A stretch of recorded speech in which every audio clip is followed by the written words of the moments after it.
নমস্কার, সকলকে আমার আন্তরিক শুভেচ্ছা অভিনন্দন এবং ভালোবাসা রইল। সকলে নিশ্চয়ই খুব ভালো আছেন। দেখুন, আমাদের এই যে চলতে চলতে আমাদের জীবনে একটা সময় আসে, অর্থাৎ যে সময় আমরা জন্মগ্রহণ করি এবং ধীরে ধীরে আমরা প্রত্যেকের মধ্যে এই জিনিসটা হয়েছে, বড় হয় এবং বড় হতে হতে হতে তাদের জীবনে বিভিন্ন ধরনের বলবো চ্যালেঞ্জের সম্মুখীন হতে হয়। এবং এই চ্যালেঞ্জ যারা অতিক্রম করতে পারে, চ্যালেঞ্জকে অ্যাকসেপ্ট করে সেখানে যখন জয়লাভ করতে পারে, তখন সে তাদের জীবনে সাকসেস পায় বলা হয়। এবং সেটা আপনার চ্যালেঞ্জটা বিভিন্নভাবে হতে পারে। একটা স্টুডেন্টদের ক্ষেত্রে সে তার চ্যালেঞ্জ তার পড়াশোনায় তার যে নিকট যে বন্ধু থাকবে বা সেকেন্ডারি যে থাকবে, যে পজিশান পাবে, সেই পজিশান থেকে তার আপার গ্রেডে যেতে পারে। তার সবসময় এইটাই তার চ্যালেঞ্জ, অর্থাৎ তার রেজাল্ট, অর্থাৎ সে 100-এর মধ্যে যাতে 100-এর কাছাকাছি থাকতে পারে এবং সর্বোচ্চ থাকতে পারে। তার যতগুলো সেই ক্লাসের স্টুডেন্ট আছে সবার থেকে যেন তার সর্বোচ্চ হয়, এটা তার মধ্যে একটা চ্যালেঞ্জ। এবং তার সঙ্গে সঙ্গে আবার দেখা গেলো যখন সেই পড়াশোনার জায়গাটা, সেই গণ্ডিটা পার করে গেছে, তখন কেরিয়ারে যখন গেছে, কেরিয়ারে গিয়ে দেখা গেলো যখন সে চাকরি ইনভলভ হচ্ছে বা চাকরি পাচ্ছে, এবং সেই কর্মক্ষেত্রেও কিন্তু তার একটা চ্যালেঞ্জ থাকবে, সে ধীরে ধীরে উচ্চ পোস্ট হোল্ড করার। তাহলে তার মধ্যে একটা চ্যালেঞ্জ এটা এইরকম, অর্থাৎ ভূমিষ্ঠ হওয়ার পর থেকে যখন একটা নির্দিষ্ট সময় আসে এবং সেই জ্ঞান বুদ্ধি হতে হতে হতে হতে এই চ্যালেঞ্জের সম্মুখীন হতে হতে একটা জাতক জাতিকা সেই শেষ বয়স পর্যন্ত, শেষ দিন পর্যন্ত সেই চ্যালেঞ্জের সঙ্গেই মোকাবেলা করে। কারণ শেষ দিন, এই কথাটা বললাম কারণ শেষ দিনেও সে কিন্তু চ্যালেঞ্জের সঙ্গে মোকাবেলা করে তার শরীরকে সুস্থ রাখার জন্য এবং তার দীর্ঘায়ুর জন্য নিজেকে। এবং সেক্ষেত্রেও দেখা গেল তার যে রোগ ব্যাধি বিভিন্নভাবে আসতে পারে, সেটার সঙ্গে সে কিন্তু চ্যালেঞ্জ, সেটার সঙ্গে তার সঙ্গে কিন্তু ফাইট চলে। তাহলে এই যে চ্যালেঞ্জ, আপনি সাকসেস কখন পাবেন কি আদৌ, না সমস্যায় পড়বে। এই যে বললাম কেরিয়ারের পরে তার বৈবাহিক জীবনেও সেক্ষেত্রেও একটা চ্যালেঞ্জ। তাহলে এই যে চ্যালেঞ্জ, এবং সেক্ষেত্রে যদি সঠিকভাবে মোকাবেলা করতে পারেন, তাহলে আপনি জীবনে সাকসেস পেলেন। আপনার অর্থ আছে, আপনার গাড়ি বাড়ি, আপনার সুখ শান্তি সমৃদ্ধি, আপনার দীর্ঘায়ু, এবং আপনি সপরিবারের সকলের সঙ্গে আনন্দের সঙ্গে আছেন। এটা একটা সুস্থ জীবনের মানসিক জায়গা দেখায়। এবং চ্যালেঞ্জে আপনি সাকসেস, এই যে সাকসেসটা দেয়, আমি এটাই বলতে যাচ্ছি যে এই সাকসেসটা কোথার থেকে দেয়। একটা জীবনের সাকসেসটা পেতে হলে, আমি বারবার বলি কিন্তু 27টা নক্ষত্র যেমন রয়েছে, 12টা ভাব রয়েছে এবং তার সঙ্গে 9টা গ্রহের অবস্থান রয়েছে, তার মধ্যে 2টো ছায়াগ্রহ রয়েছে। এবং এদের মধ্যে যে 12টা ভাবের যে একাদশ ভাব আপনাকে চ্যালেঞ্জের ক্ষেত্রে আপনার সাকসেস দেবে। অর্থাৎ ওই একাদশ ভাব থেকে আসে আমাদের জীবনের সাকসেস। তার সঙ্গে লগ্ন ভাব দেখতে হয়, কখনো কখনো দেখতে হয় নবম ভাব দেখতে হয়, কখনো সপ্তম ভাব দেখতে হয়। এক একটা ভাব অনুযায়ী তার চ্যালেঞ্জকে কিন্তু সে কিন্তু সাকসেস পায়। অর্থাৎ চতুর্থ ভাব যদি ভালো থাকে, তার সঙ্গে একাদশ ভালো থাকলে এবং দ্বিতীয় ভাব ভালো থাকলে তার সেখানে পড়াশোনার জায়গায় সাকসেস। পঞ্চম ভাব নবম ভাব ভালো থাকলে এবং তার সঙ্গে একাদশ ভাব ভালো হলে, তাহলে সে তার জীবনের উচ্চ শিক্ষার ক্ষেত্রে সেই চ্যালেঞ্জের সম্মুখীন হয়েও সে জীবনে সাকসেস। তারপরেও দশম ভাব ভালো হলে পারে, তার সঙ্গে একাদশ ভাব কানেকশান শুভত্ব থাকলে পারে সেই কর্মক্ষেত্রে কেরিয়ার লাইফে সাকসেস। আবার তাহলে সপ্তম ভাবের সঙ্গে একাদশ ভাব, এই দুটো ভাব কানেক্টেড ভালো আছে এবং অবশ্য পাওয়ারফুল রয়েছে। সপ্তম ভাব পাওয়ারফুল আছে, তার সঙ্গে লগ্নভাবের পাওয়ার রয়েছে। তাহলে সেক্ষেত্রে তার বৈবাহিক জীবনে সে জীবনে সাকসেস। একটা জীবনে একটা জাতক জাতিকা চাকরি করতে পারে, একটা জাতক জাতিকা ব্যবসা করতে পারে। চাকরি করে দশম ভাবের সঙ্গে একাদশ ভাবের সাকসেস, ব্যবসা করলে সপ্তম ভাবের কানেকশানের সঙ্গে তার একাদশ ভাবের শুভত্বর জায়গার থেকে সাকসেস। তাহলে এইগুলোর প্রত্যেকটা কানেক্টেড। এবং একটা জাতক জাতিকা, সেই জন্য বললাম যে স্টুডেন্ট জীবন, অর্থাৎ বাল্যকাল থেকে যে পড়াশোনা করছে ধীরে ধীরে, কিন্তু আমাদের এখন তো মোটামুটি 3 থেকে 3.5 বছরেই তারকে পুরোপুরি কিন্তু স্কুলে ভর্তির একটা অ্যাডমিটের একটা কিন্তু জায়গা রয়েছে 3 বছরের বয়স থেকে। তাহলে সেইখান থেকে শুরু হয়ে যায় তার চ্যালেঞ্জের জায়গা, এবং ধীরে ধীরে ধীরে ধীরে যত সময়কাল পার হয় তত কিন্তু সে চ্যালেঞ্জের মধ্যে ঢুকে যায়, এবং সেই পড়াশোনা, তারপরে তার কেরিয়ার, তারপরে তার বৈবাহিক জীবন, তারপরে তার আর্থিক জায়গা, তারপরে তার সন্তানের জায়গা, তারপরে তার স্থাবর সম্পত্তি, অর্থ, বিভিন্ন জিনিস, এবং পরিবারকে সকলকে নিয়ে চ্যালেঞ্জ সম্মুখীন হওয়া, তারপরে বিভিন্ন ধরনের সমস্যা, শারীরিক সমস্যা, সেগুলোর সম্মুখীন হওয়া, এগুলো প্রত্যেকটা চ্যালেঞ্জ। এবং এই যে চ্যালেঞ্জের সম্মুখীন হচ্ছেন তার মধ্যে শত্রু আসবে আপনার। কেন?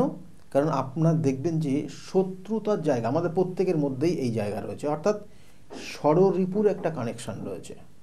ষড়রিপু, এই যে আমরা বলি না, ষড়রিপু কিন্তু আমাদের ভীষণ ভীষণভাবে প্রত্যেকের মধ্যে রয়েছে, কারোর ক্ষেত্রে কম, কারোর ক্ষেত্রে বেশি। কোনো রিপু হয়তো কারোর মধ্যে কম আছে, কোনো রিপু কারোর মধ্যে বেশি রয়েছে। অর্থাৎ এই রিপু, 6টা রিপু কি কি বলছি? কাম, ক্রোধ, লোভ, মদ, মোহ, মৎসর্য, এই যে কটা যে ষড়রিপু রয়েছে, এই ষড়রিপু আমাদের একটা নির্দিষ্ট সময় সময় কিন্তু এরা প্রভাব বিস্তার করে আমাদের ওপর। সেই জন্য বলছি কাম, অর্থাৎ এটাও একটা ষড়রিপুর মধ্যে। কামটা হচ্ছে যে যৌন লালসা, কামনা, বাসনা। আপনি একজনকে দেখলেন, তার মতো আপনি হতে চাইলেন, বা তাকে আপনি পেতে চাইলেন, সেই জিনিসটা আপনি নিতে চাইলেন, তো এটা কামনা বাসনা, অর্থাৎ কাম একটা রিপুর মধ্যে পড়ে, একটা শত্রুতা, আপনার জীবনে একটা শত্রু, কাম। তারপর বলছে ক্রোধ। দেখবেন অনেক মানুষ ক্রোধের কারণে তাদের বৈবাহিক জীবন, তাদের রিলেটিভদের সঙ্গে বা রিলেশনের জায়গাগুলো ব্রেক করে যায় এই ক্রোধের কারণে। সেটাও একটা ষড়রিপুর মধ্যে একটা পার্ট, ক্রোধ।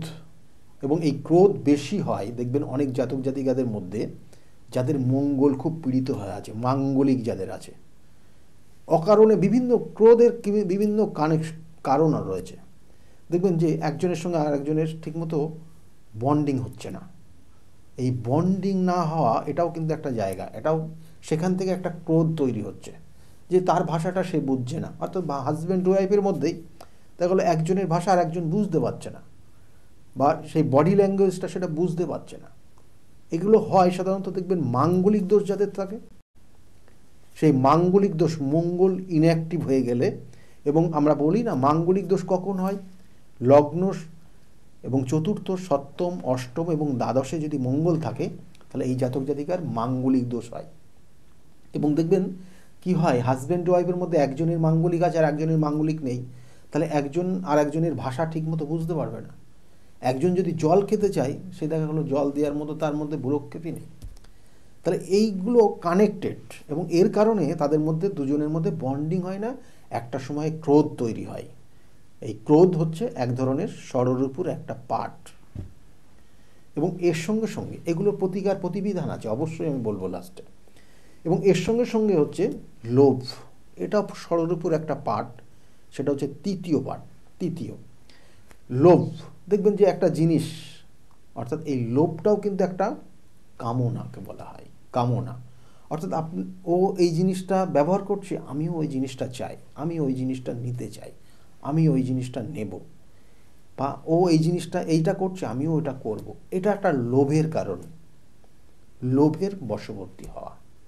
এবং এর কারণে দেখবেন যে এই লোভের কারণে অনেক জাতক জাতিকা অর্থ নষ্ট করে ফেলে, এবং ওই অর্থ বেহিসাবি খরচ করে দেয়, বা অর্থ দেখা গেলো যে এমন কিছু জায়গায় গিয়ে সে ইনভেস্ট করে ফেললো এই লোভের কারণে, লোভের বশবর্তী হয়ে।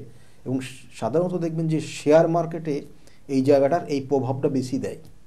যারা শেয়ার মার্কেট নিয়ে আপনারা রিসার্চ করছেন, বা আপনারা এখানে যেখানে যারা ইনভেস্ট করেন এবং প্রত্যেক দিনের একটা নির্দিষ্ট ট্রানজ্যাকশান করেন, তাদের মধ্যে দেখবেন যে ঠিক ওই প্রবলেমটা তৈরি করে।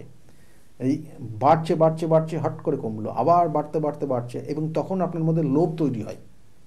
কি লোভ? না, আমি যদি এই জায়গাতে আমি এখন ইনভেস্ট করে দিই, তাহলে আমার 2-1 মিনিটের মধ্যে এত টাকা বেড়ে যাবে। আপনি যেই ইনভেস্ট করলেন, ঝাপ করে নেমে গেল। অর্থাৎ আপনি লোভ করলেন, কিন্তু লোভে আপনার কাজে লাগলো না, বরঞ্চ লস হয়ে গেল। তাহলে এইটা এক ধরনের লোভ, লোভের বশবর্তী হয়ে আপনি ইনভেস্ট করে ফেললেন, লোভের বশবর্তী হয়ে আপনি একটা জিনিসকে আঁকড়ে ধরলেন, আপনি ওটাই চাই। অর্থাৎ এখানে অর্থ লস হয়ে যাওয়া, অর্থ খরচ হয়ে যাওয়া, আপনার জমানো অর্থটা বেরিয়ে যাওয়া, লোভের বশবর্তী। আবার অনেক সময় বলা হচ্ছে সেখানে ঝুঁকির জায়গা রয়েছে, সেটা আলাদা বিষয়, আলাদা পার্ট। কিন্তু লোভ যে মানুষকে সর্বশান্ত করে দেয়, এটা কিন্তু তারই একটা উদাহরণ। এবং এর সঙ্গে সঙ্গে বলছে তারপরে নেক্সট যেটা হচ্ছে সেটা হচ্ছে মদ, অর্থাৎ অহংকার। মানুষের মধ্যে অহংকার আছে, অহংকার জেদ। এই অহংকার জেদ মানুষকে সর্বশান্ত করে দেয়। অহংকার মানুষকে এমন জায়গায় নিয়ে এসে দেয়, দেখবেন যে একটা জাতক জাতিকা তার অর্থ, তার আধিপত্য এবং তার বিভিন্ন যে জিনিস, মানে সেই একটা সময় গিয়ে তার মধ্যে অহংকার জেদ তৈরি হয়। এবং আমি এর আগেও আলোচনা করেছি যে অহংকারটা অ্যাকচুয়ালি তৈরি হয় একটা জাতক জাতিকার, যেটা বিশেষ করে যখন অর্থ বেশি হয়ে যায় বা সে তার নিজের যে জায়গাটা আছে, যে লেভেল পর্যন্ত তার হওয়া উচিত তার থেকে যখন সে বেশি হয়ে যায় তার, তখন তার মধ্যে এই মানে অহংকার বোধ তৈরি হয়। এই অহংকার বোধের জন্য একটা জাতক জাতিকা সর্বশান্ত হয়ে যেতে পারে। তখন তার মধ্যে আবির্ভাব হয় অলক্ষ্মী। অর্থাৎ আমরা এর আগেও আলোচনা করেছি যে এই লক্ষ্মী এবং অলক্ষ্মী, লক্ষ্মী যখন বিরাজ করছে আপনার বাড়িতে, তখন সঙ্গে সঙ্গে কিন্তু অলক্ষ্মীকেও আসার অনুমতি দেওয়া আছে। আমরা এর আগেও আলোচনা করেছিলাম যে সমুদ্র মন্থন হয়েছিল, সেখানে লক্ষ্মী এবং অলক্ষ্মী দুজনেই এসেছিল, কিন্তু বিষ্ণুর আদেশে কিন্তু বলা হয়েছিল যে যেখানে লক্ষ্মী যাবে সেখানে অলক্ষ্মীও যাবে। কারণ এই অহংকার অ্যাকচুয়ালি কিন্তু দম্ভ, অর্থাৎ আপনার মধ্যে দম্ভ বেড়ে যাওয়া, একটা গর্ববোধ সবসময় আপনার মধ্যে যদি নেগেটিভ গর্ববোধ হয়, তারপরে দেখা গেলো কখনো কখনো সময় আপনার মানুষের সঙ্গে আচার ব্যবহার আপনার খুব খারাপ হয়ে যাচ্ছে। অহংকার মানুষ তার প্রকৃত অবস্থার থেকে বিকৃত অবস্থার মধ্যে নিয়ে যায়। অর্থাৎ বলছে যে একটা মানুষ, যে মানুষটা ছিল, যে অহংকার যখন হয়ে যাবে, অনেক মানুষ তাকে সেই মানসিকতার দিক দিয়ে তাকে বিচার করতে গেলে দেখবেন যে আলাদা হয়ে গেছে। সেই জন্য বলা হয় যে অহংকার মানুষকে তার প্রকৃত অবস্থার থেকে বিকৃত করে দেয় এবং তার আসল রূপটি লোপ পেয়ে যায়। আসল রূপ তখন আর দেখা যায় না। অহংকারী মানুষের অধিকাংশই আত্মগ্লানিতে তারা ভোগে, এবং আত্মগ্লানি অর্থাৎ নিজের প্রশংসা করা, নিজের সবসময় দেখবেন যে অনেক মানুষ আছে যে নিজের প্রশংসা করো, মানে নিজে আমি এই, আমি ওই, আমি এই করেছিলাম, আমি এই রকম, অর্থাৎ এগুলো তাদের মধ্যে একটা অহংকার বোধ তৈরি হয়। কিন্তু তার কোনো নির্দিষ্ট করে তার উদাহরণ এক্সাম্পল দেয় না যে হ্যাঁ আমি এই জিনিসটা করেছিলাম, এই দেখুন এটা, মানে বড় বড় কথা মুখেই দেখবেন। এবং এদের মধ্যে এই অহংকার বোধটা আছে, আমি এই করেছি, আমি ওই করেছি, আমি এই রকম, এই ব্যাপার। তাই এদেরকে থেকে একটু সাবধানে থাকবেন। এরা কিন্তু আপনার ক্ষেত্রে মানে এদের যে দেখবেন এদের থেকে দেখবেন যে যত রিলেটিভ আছে তারাও কিন্তু এর কারণে ওদের থেকে সরে যায়। তাহলে এই জায়গাগুলো আপনাদেরকে কিন্তু মানতে হবে। এবং এর সঙ্গে সঙ্গে যেমন অহংকার বোধ বললাম, এবং এটাও ষড়রিপুর একটা কানেকশান, এবং এর সঙ্গে যেটা বলা হচ্ছে মায়া, মায়া মানুষকে পিছু টেনে ধরে, মায়া মানুষকে উঠতে দেয় না, মায়া মানুষকে তার নিম্নগামী করে। এই কথা বললাম প্রত্যেকটা বাস্তব এবং এর সঙ্গে প্রত্যেকটা কানেক্টেড। কারণ আপনি মায়ায় যদি পড়ে যান, আপনি দেখবেন সেখান থেকে বেরোতে পারছেন না। অর্থাৎ দেখবেন ছোটোবেলায় একটা হয়তো আপনি চাকরির অফার পেয়েছেন একটা ভালো জায়গায়, কিন্তু জন্মস্থান থেকে দূরবর্তী জায়গায়, হয়তো সেই সময় আপনি সেইভাবে কিছু অতটা বুঝতেন না। অনেকের এরকম হয়েছে বিগত দিনে, এখন না। দেখবেন যে 30-70 দশকের 60-এর দশকের, তখন কিন্তু তার বাড়ির থেকেই বলতো যে না তুই বাইরে যাস না। তার এই যে মায়া, এই মায়ায় পড়ে যাওয়া। আবার অনেক সময় দেখবেন যে অনেক মানুষ আপনার কাছে আসছে, এসেই বলছে যে এই জিনিসটা করে দিতে হবে, আপনি কিন্তু করে দিচ্ছেন। মানে মানে সে আপনাকে খুব ভালোবেসে বলছেই, অবশ্যই ভালোবেসে বলছে, আপনি সেখানে কিন্তু নির্বিকারে আপনি সেটাকে করে দিচ্ছেন, সলভ করে দিচ্ছেন, তার বিনিময়ে আপনি কিন্তু কিছু পাচ্ছেন না। অর্থাৎ এটা আপনার মধ্যে মায়া তৈরি হচ্ছে। তাতে কি হবে, আপনার পরবর্তীতে কি হবে আপনি কিন্তু সেটা ভাবছেন না। অর্থাৎ এটাকে বলা হয়, এই মায়ার কারণে অনেক মানুষ ডাউনফল করে, তারা উপরে উঠতে পারে না। আপনি একটা কর্ম করলেন বা একটা কিছু করলেন, তার ভ্যালু হচ্ছে এত 10 টাকা, আপনাকে হয়তো 5 টাকা দিয়েই চলে যাচ্ছে, আপনার এটা মায়াতে আপনি নিচ্ছেন, তার মানে আপনার পজিশনটা কিন্তু ধীরে ধীরে লো হচ্ছে। তাহলে এই যে মায়া, এটাও কিন্তু এক ধরনের আমাদের রিপুর মধ্যে পড়ে, ষড়রিপুর একটা রিপু। এবং শেষ যেটা ষষ্ঠম যে রিপু, সেটা হচ্ছে হিংসা। তাহলে অহংকার এক ধরনের আর হিংসা এক ধরনের। হিংসা অর্থাৎ এই হিংসা যারা করে তাদের দেখবেন যে একটা মানুষের খুব হাসি খুশি আছে, তার মধ্যে জ্বালা ধরছে, মানে তার মধ্যে একটা প্রবণতা, নেগেটিভ প্রভাব হচ্ছে। সে যখন খুব কান্নাকাটি করছে, তার নিজের মধ্যে খুব আনন্দ উপভোগ করছে। তাহলে এইগুলো হিংসা। এবং এই যে হিংসা মানুষকে কিন্তু ভীষণভাবে দূরে সরিয়ে দেয়। এবং দেখা যাচ্ছে যে যারা বলা হয় না যে হিংসা, এটা সাধারণত গুপ্ত শত্রু। এই প্রত্যেকটা ষড়রিপু মানে সব 6টা শত্রুতেই, আমি শত্রুকেই কানেক্টেড করলাম। প্রত্যেকটা শত্রু, 6 ধরনের শত্রুতা আপনার জীবনে রয়েছে, আপনার মনে রয়েছে, আপনার মধ্যে রয়েছে। আপনাকে কোন শত্রুটা থেকে আপনি নিজেকে কন্ট্রোল রেখেছেন সেটা আপনার বিষয়। এবং এগুলো কন্ট্রোল করার জন্য আধ্যাত্মিক চেতনা রয়েছে, বিভিন্ন মন্ত্র উচ্চারণ রয়েছে, ধ্যান রয়েছে, এবং বিভিন্ন ধরনের করণ ক্রিয়া রয়েছে, এগুলো তো রয়েছেই। আর হিংসা যেমন বললাম শেষটা, হিংসা মানুষকে ঈর্ষান্বিত করে। অর্থাৎ এই যে ভালো একজনের দেখলেন, সেটা আপনি খুব কষ্ট পাচ্ছেন মানে মনে মনে, তার মানে তার প্রতি আপনার কিন্তু শত্রুতা রয়েছে, সেটা প্রকাশ করতে পারছেন না, যেটা গুপ্ত শত্রু কেতু দেয় আমাদের জন্মছকে। অর্থাৎ এই যে শত্রু দমনের ক্ষেত্রে 6 রকমের শত্রু রয়েছে। এই শত্রু দমনের ক্ষেত্রে নির্দিষ্ট তিথি নক্ষত্র রয়েছে প্রত্যেকের। আমি বারবার বলি যে গুপ্ত শত্রু দমনের ক্ষেত্রে আপনি গুপ্ত শত্রুকে বুঝতে পারছেন না, আপনি আপনার হাতে, আপনার রেখায়, আপনার জন্মছকে কানেক্টেড হয়ে আছে, এবং এই গুপ্ত শত্রুর জন্য আপনি জীবনে উন্নতি করতে পারছেন না, বরঞ্চ আপনার বিপক্ষে তারা উল্টো পাল্টা বলছে, আপনার বিপক্ষে, আপনার দেখা গেল আপনার অ্যাবসেন্সে তারা আপনার নিয়ে বিভিন্ন ধরনের নিন্দা করছে। এরা সাধারণত এই হিংসা করেই করে, এবং এটা গুপ্ত শত্রু। তাহলে গুপ্ত শত্রু জন্য কিন্তু তার প্রতিকার প্রতিবিধান আছে। আমি বারবার বলি যে দশমহাবিদ্যার যে প্রয়োগ রয়েছে, যদি আপনার আধ্যাত্মিক প্রতিকার প্রতিবিধান, যেগুলো শাস্ত্রীয় প্রতিকার প্রতিবিধানের প্রয়োজন হয়, তাহলে সেক্ষেত্রে অবশ্যই যে কখন দুর্গা কবচ প্রয়োগ হবে, আর কখন ছিন্নমস্তার কবচ প্রয়োগ হবে, আর কখন ধূমাবতীর প্রয়োগ হবে, আর কখন বগলা মাতার প্রয়োগ হবে, তাহলে এগুলো কিন্তু জন্মছকের কানেকশনের পরিপ্রেক্ষিতে।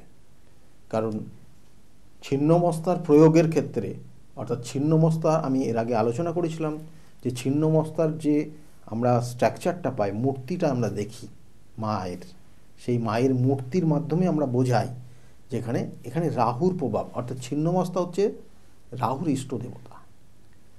তাকে আমি রাহুকে যদি তার প্রভাবকে কমাতে চাই, তাহলে অবশ্যই ছিন্নমস্তার প্রয়োগ করতে হবে।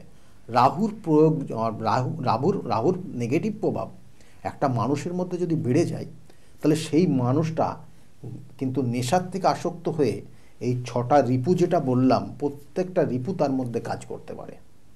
এবং এই যে যেমন বললাম হিংসা, আসক্ত হয়ে যাওয়া, এবং বিভিন্ন ধরনের যে বিভিন্ন নেশায় আসক্ত হওয়া, এবং কোনো কোনো সময় অসৎ সঙ্গ এবং কামনা বাসনার বশবর্তী হয়ে অন্য পুরুষ, অন্য নারীর সঙ্গে সঙ্গ দেওয়া, এগুলো কিন্তু রাহুর প্রভাবে হয়। এবং দেখবেন যে এর কারণে তার জীবনে দুর্দশা নেমে আসে, তার পরিবারটাও দুর্দশাগ্রস্ত হয়ে যায়। তাহলে এগুলোর প্রয়োগ রয়েছে। তাহলে সেই ক্ষেত্রের জন্যই বললাম এই রাহুর প্রয়োগে কখন দুর্গাকে, মা দুর্গার আরাধনা করতে হবে, আর কখন হ্যাঁ, দশমহাবিদ্যার এই যে ছিন্নমস্তা মায়ের আবির্ভাব বা ছিন্নমস্তা মায়ের কিন্তু প্রয়োগ করতে হবে বা তার পুজো পাঠ করতে হবে, হোমযজ্ঞ, সেটা কিন্তু তার জন্মছকের কানেকশনের ওপর ডিপেন্ড করে। আবার দেখবেন যে এই যে শত্রু নিয়ে আজকের আলোচনা রয়েছে, শত্রুতার মধ্যেই যে ষড়রিপু রয়েছে, এই শত্রু দমনের ক্ষেত্রে কখন বগলা মায়ের প্রয়োগ করতে হবে, এটাও কিন্তু আপনার জন্মছকের কানেকশনের ওপর। আপনার শত্রু দেখা গেল গুপ্ত শত্রু হয়ে আছে, তাহলে সেক্ষেত্রে ধূমাবতীর প্রয়োগ করলে হবে না বগলা মায়েরই প্রয়োগ করতে হবে, এগুলো কিন্তু দেখার বিষয় রয়েছে। কারণ এই বগলা মায়ের প্রয়োগে যাদের মঙ্গলের বিভিন্ন ধরনের দোষ রয়েছে তাদের ক্ষেত্রেও যেন সাকসেস হয়। আবার তার সঙ্গে সঙ্গে একটা জাতক জাতিকার দেখা গেলো অ্যাক্সিডেন্টের যোগ রয়েছে, একটা জাতক জাতিকার দেখা গেলো হঠাৎ করে সমস্যায় জড়িয়ে যায় বা দাঙ্গায় জড়িয়ে যেতে পারে, হঠাৎ করে রক্তপাত হতে পারে, হঠাৎ করে পুড়ে যাওয়ার সম্ভাবনা থাকে, হঠাৎ করে কোনো দুর্যোগের মধ্যে পড়তে পারে, তাহলে সেক্ষেত্রে তাকে কি বগলার প্রয়োগ দিতে হবে না কোন মায়ের প্রয়োগ এখানে প্রযোজ্য, সেটা কিন্তু দেখতে হবে। সুতরাং এইভাবে সব কিছুর প্রয়োগ বিধি নির্দিষ্ট রয়েছে, বিচার বিশ্লেষণ তার জন্য রয়েছে। আপনার কি রোগ আছে সেটাকে ক্যালকুলেট করে বার করে সঠিকভাবে তার প্রয়োগ দিলেই সেক্ষেত্রে কিন্তু আপনি সাকসেস পাবেন, আদারওয়াইজ পাবেন না। সেই জন্য কখনো বগলার প্রয়োগ, কখনো ছিন্নমস্তার প্রয়োগ, কখনো কালীর প্রয়োগ, এই দশমহাবিদ্যার যে 10টা বিদ্যা রয়েছে সে কখনো কালীর প্রয়োগ রয়েছে, কখনো আবার কিন্তু তারার প্রয়োগ রয়েছে, কখনো ত্রিপুরার সুন্দরীর প্রয়োগ রয়েছে, কখনো ভুবনেশ্বরীর প্রয়োগ রয়েছে, কখনো আবার ভৈরবের প্রয়োগ রয়েছে, ভৈরব। সেই ভৈরবের প্রয়োগ একটা জিনিস জানবেন যে যেটা অসম্ভব সেটাকে সম্ভব করে দেয় ভৈরব বিদ্যা।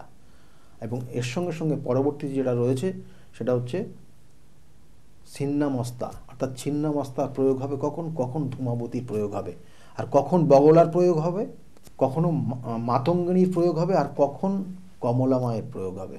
তাহলে এই যে দশম মহাবিদ্যা রয়েছে, এই মহাবিদ্যার প্রয়োগ বিধি কিন্তু নির্দিষ্ট আছে। সেই জন্য বারবার বলি তিথি নক্ষত্র দেখে যদি প্রয়োগ করা যায়, যদি তিথি নক্ষত্র দেখে যদি তার শাস্ত্রীয় বিধান মেনে যদি তার প্রতিকার প্রতিবিধান করা যায় এবং সঠিক গাইডলাইন দেওয়া যায়, তাহলে সেই জাতক জাতিকা কিন্তু জীবনের সাকসেস অবশ্যই পাবে। সেই রকমই আগামী দিনে একটা নির্দিষ্ট খুব খুব পাওয়ারফুল তিথি রয়েছে রটন্তী কালী পূজা। এবং এই রটন্তী কালী পূজা এবং ঠিক তার চতুর্দশী, শুক্লাপক্ষের চতুর্দশী তিথি, এবং এই যে মাঘ মাস, এই মাঘ মাসের শুক্লাপক্ষের চতুর্দশী তিথি খুব গুরুত্বপূর্ণ তিথি। কারণ এই তিথিতে দশমহাবিদ্যার কিন্তু বিদ্যার দেবী, অর্থাৎ দুই দেবী কিন্তু আবির্ভূত হয়েছিলেন। সেটা হচ্ছে এক ছিন্নমস্তার আবির্ভাব হয়েছে, আর এক হচ্ছে বগলা মায়ের আবির্ভাব। এবং দুজনের ক্ষেত্রেই কিন্তু শত্রু দমনে খুব পাওয়ার কানেকশন রয়েছে।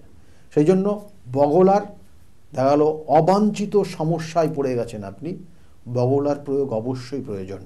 আবার দেখা যাচ্ছে যে আপনার সন্তান, আপনার পরিবার, আপনার কোনো মানুষ, চেনা পরিচিত কাছের মানুষ, সে কিন্তু অন্য সঙ্গে মিশে গেছে, নেশায় আসক্ত হয়ে গেছে, এবং তাকে আপনি কোনোভাবেই কন্ট্রোলে রাখতে পারছেন না, আনতে পারছেন না, সে নেশায় আসক্ত হয়ে সমস্ত সর্বশান্ত হয়ে গেছে, তার ক্ষেত্রে কিন্তু এই নির্দিষ্ট তিথি খুব গুরুত্বপূর্ণ তিথি রয়েছে, এগুলোকে কাজে লাগান। বিগত দিনে আমার কাছে যারা এসেছিল তারা কিন্তু যথেষ্ট ভালো জায়গায় আছে, তাদের সমস্যা নিয়ে এসেছিল, সমস্যার সমাধান হয়েছে, এখন ভালো জায়গায় আছে। তাদের মুখ থেকে শুনুন তারা কতটা ভালো আছে। সকলে ভালো থাকবেন। আজকের মতো এই পর্যন্তই। নমস্কার। ডক্টর গৌতম শাস্ত্রী আর 5 জন অ্যাস্ট্রোলজারের থেকে কেন তিনি আলাদা? স্বাভাবিকভাবে আপনাদের মনে এই প্রশ্ন আসতেই পারে।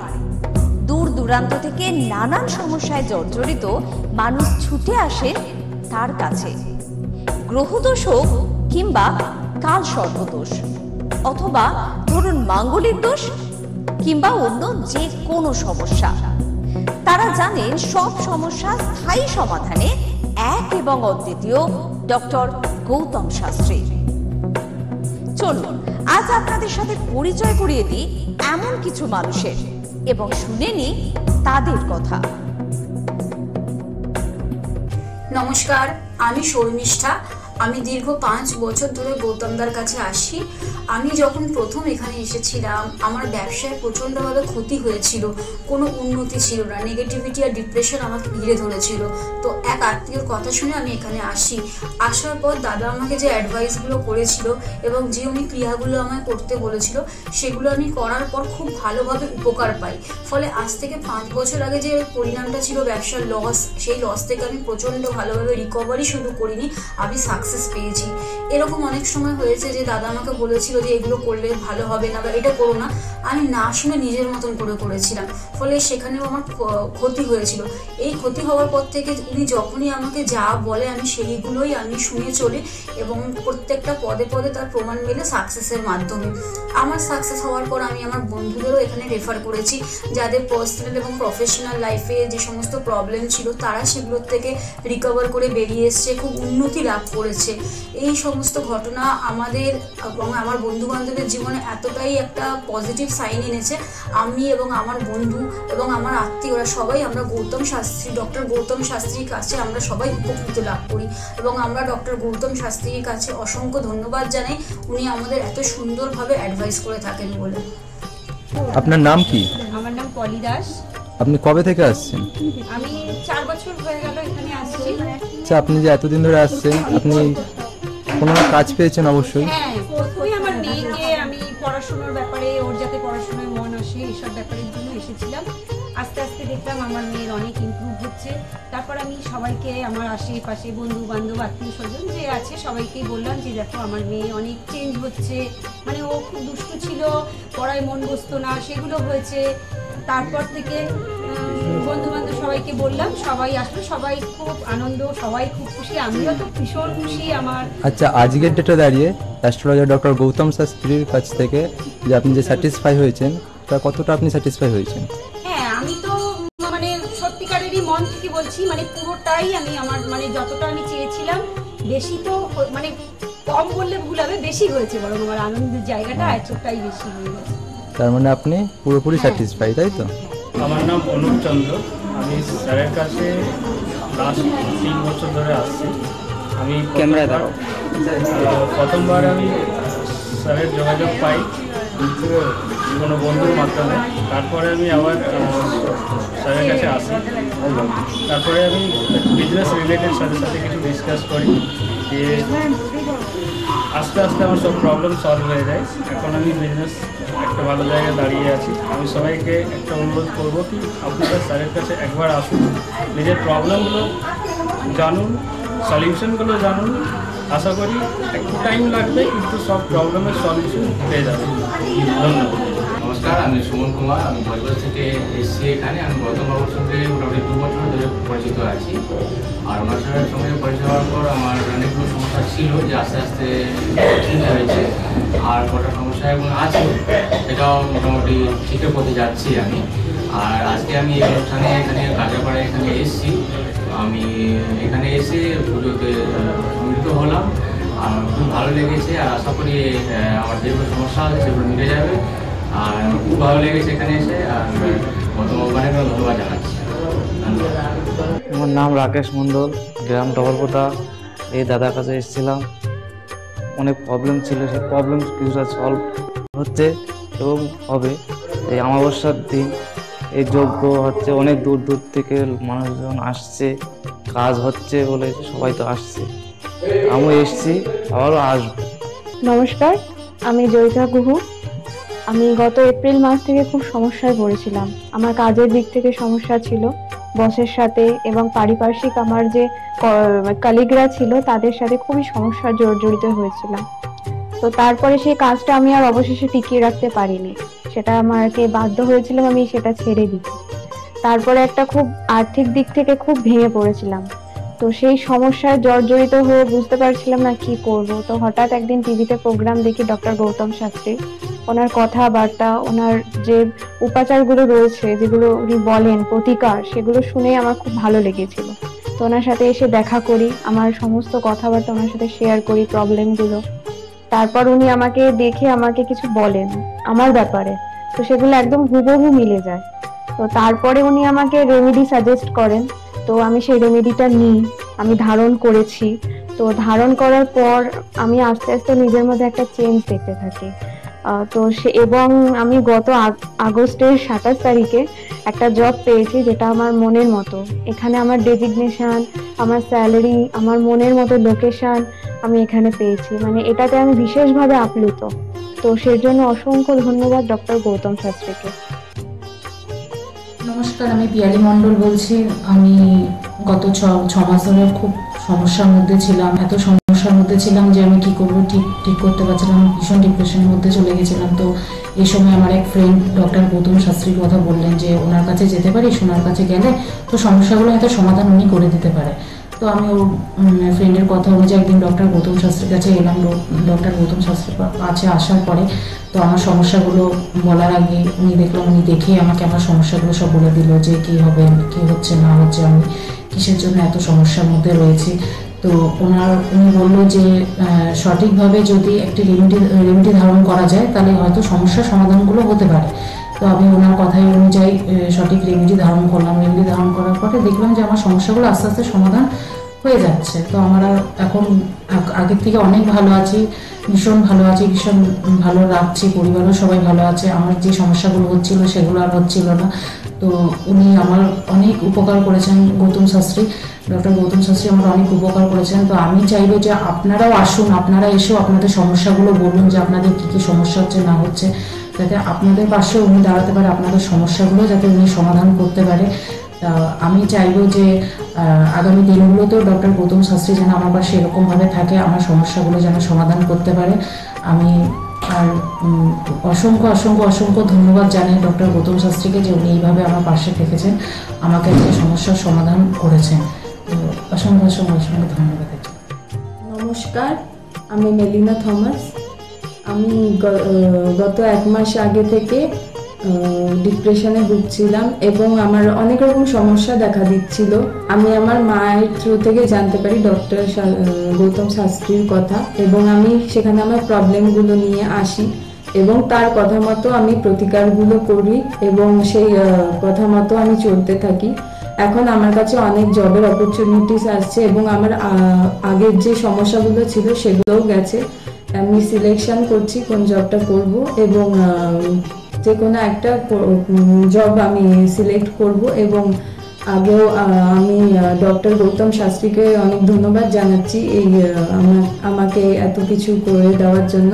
এবং আপনারা চাইলে আপনারাও আসতে পারেন নিজেদের অসুবিধা নিয়ে এবং তার কাছে এসে সমস্যাগুলো সমাধান করতে পারেন। আপনারা যদি তার কথা মতো চলেন আপনারাও আমার মতো ভালো ফল পেতে পারেন।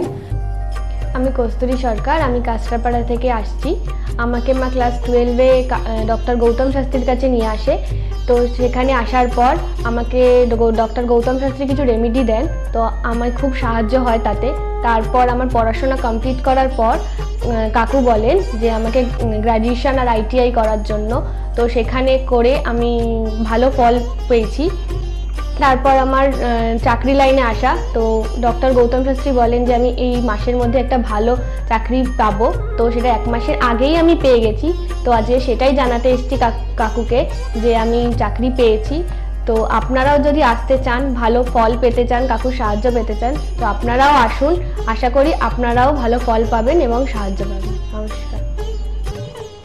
অ্যাস্ট্রোলজার ডক্টর গৌতম শাস্ত্রীর চেম্বারে আপনি কতদিনে আসছেন? আমি প্রায় 2.5-3 বছর ধরেই এখানে মানে রেগুলারলি আসছি। মোটামুটি আমার যখনই অসুবিধা হচ্ছে আমি তখন চলে আসছি। আপনি কোন চেম্বারে দেখিয়েছেন? আমি এখানকার কাছড়াপাড়া চেম্বারে। কাছড়াপাড়া চেম্বারে দেখিয়েছেন, মানে আপনি যে সমস্যাটা নিয়ে এসেছিলেন ওটা কি আপনার কিওর হয়েছে? হ্যাঁ, আমি প্রথমে যে সমস্যাটা পড়াশোনার সমস্যা নিয়ে প্রবলেমে পড়ে ওনার কাছে এসেছিলাম, তা মোটামুটি আমার যত দিন যাচ্ছে ইমপ্রুভ হচ্ছে আস্তে আস্তে। না, আপনার কাজ হয়েছে এটাই বলতে চাইছেন, তাই তো? আমার নাম অয়ন দাস, আমি শ্রীরামপুর থেকে আসছি। আমি বেসিক্যালি এখানে এসেছিলাম গত 1 বছর আগে আমার পড়াশোনা এবং কাজবাজের জন্য। এর আগে আমি অনেক জায়গায় গেছিলাম, অনেক অ্যাস্ট্রোলজার দেখিয়েছিলাম, কিন্তু সেখানে আমি সমস্যার সমাধান পাইনি। তো ওনার প্রোগ্রাম টিভিতে চলে, আমি সেখানে দেখেছিলাম, দেখে এবার ওনার সাথে যোগাযোগ করি। যোগাযোগ করার পর ওনার চেম্বারে আসে, ওনাকে সমস্তটা বলি।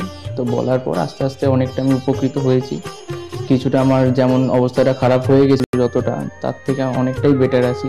আশা করব ভবিষ্যতে এর থেকেও ভালো ফল পাবো। আমি আপনাদের অনুরোধ করব আপনারা এসে দেখতে পারেন, যাদের অনেক সমস্যা চলছে এখানে এসে একবার কন্ট্যাক্ট করুন। ওনার শো চলতে থাকে টিভিতে, ওখান থেকে যোগাযোগ করতে পারেন ওনার সাথে, অবশ্যই আপনারা ফলাফল পাবেন। আমি হালিশহর থেকে এসেছি, ধরো আমার নাম তো মলিনা ঘোষ, কিন্তু তোমার কি হয়েছে বলো তো, আমি দাদার কাছে অনেক বছর ধরে মানে কয়েক বছর ধরে ভালোই এসেছি। আমি অনেক বিপদে পড়েছিলাম, তো তখন আমি এক টিভি চ্যানেলে দেখে, সবাই কিন্তু প্রোগ্রাম দেখে, সব সিরিয়াল দেখে, সব কিছু দেখে, কিন্তু আমি ওই সিরিয়াল সব কিছু ছেড়ে আমার এমন বিপদ হয়েছিল, আমি শুধু টিভির কাছে বসে শুধু এই শাস্ত্রী চ্যানেলগুলো দেখে দেখে আমি মনে ভাবতাম আমি কাকে মনের মতন পাবো। পেলাম যে সবাই এত চ্যানেলে, কিন্তু আমি সবাইকে দেখেছি, আমার দাদাকেই আমার খুব পছন্দ হলো। আমি খোঁজ করতে করতে করতে করতে আমি এমন বিপদ যে আমি এই বিপদে কি করে উঠবো, তখন ওই দাদার কাছে আসলাম, খোঁজ পেয়ে চিকিৎসা করতে করতে তখন দাদার কাছে এসে আমার অনেক বড় বিপদ ছিল, আমার ছেলে স্বামী সব নিয়ে আমার বাড়ির খুব অবস্থা খারাপ ছিল। আজকে ওনার কাছে এসে আমি অনেক উপকার পেয়েছি। আমি সবার কাছে বলছি, আমি এত লোক দেখছি, আমি বলি একটু যদি দাদার কাছে এসে সব ধৈর্য ধরে, কারোর বিফল হবে না, তার ফল ছাড়া বিফল হবে না। আমি ভাবি যে আমি অনেক লোকও পাঠিয়েছি, আমরা যদি প্রচার করতে পারি, অনেকে আছেন এই দাদার কথা বলবো না, বলবো না, কিন্তু না বলেন, মানুষ যদি বিপদের হাত থেকে বাঁচে সবারই তো ভালো হয়। কিন্তু দাদার কাছে আসার পরে আমার এমনও মাঝে একটা এমনও বিপদ গেছে, এই দাদাই আমাকে এই বিপদের হাত থেকে উঠিয়েছে। এর জন্য আমি দাদার কাছে সারা জীবনের জন্য কৃতজ্ঞ থাকি। দাদাকে চাই দাদাও ভালো থাকুক, আমরাও যেন দাদার কাছে এসে দাদা আরো সুস্থভাবে যেতে পারি। শুনলেন তো, এনাদের প্রত্যেকের আশা, ভরসা এবং বিশ্বাসের একটাই নাম, ডক্টর গৌতম শাস্ত্রী,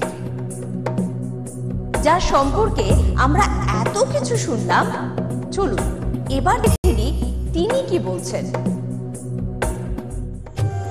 আজকের যে ফিডব্যাক আপনারা পাচ্ছেন, এগুলো কিন্তু আমার সবটাই আমার গুরুদেবের আশীর্বাদ। কারণ গুরুদেব আমাদেরকে একটা জিনিসই বলেছিলেন যে যেভাবেই হোক মানুষকে উপকার করলে তোমার কিন্তু আগামী দিনে দেখবে তোমার মানুষ কিন্তু তোমার পাশে এসে দাঁড়াবে।